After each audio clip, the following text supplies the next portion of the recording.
ingkang maha suci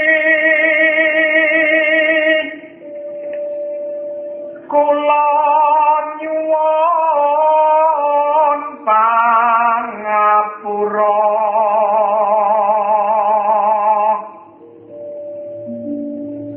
dumateng Gusti ingkang maha suci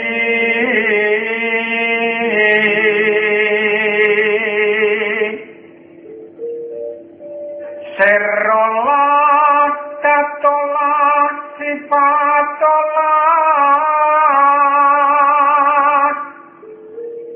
kula sejatine satriya nyuwun wicaksana nyuwun panguwasa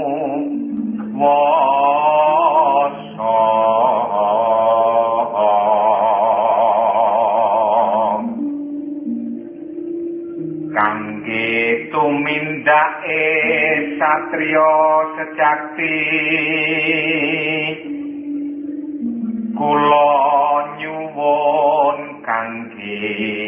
anyirnake